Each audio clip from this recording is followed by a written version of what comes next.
Hey, so let me show you the quick visual presentation how the Samsung Galaxy Fit 3 looks on the wrist. So if you wonder about this one, for sure I'm gonna quickly show you. I'm gonna put it tight. If you wonder about the size of my wrist, it's around 20 centimeters. So if I have to put it correctly, like tight to don't swing around my wrist, I just have to put it on the free. I don't know how to properly say this in the English, so like this, almost the end of the strap, and that's how it looks. I was wearing this for like few hours and it's pretty nice, comfortable.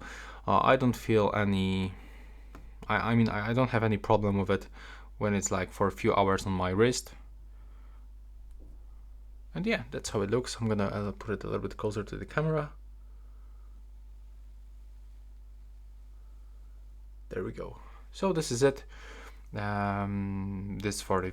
all for this video. I hope somehow this help you, and please subscribe to my channel.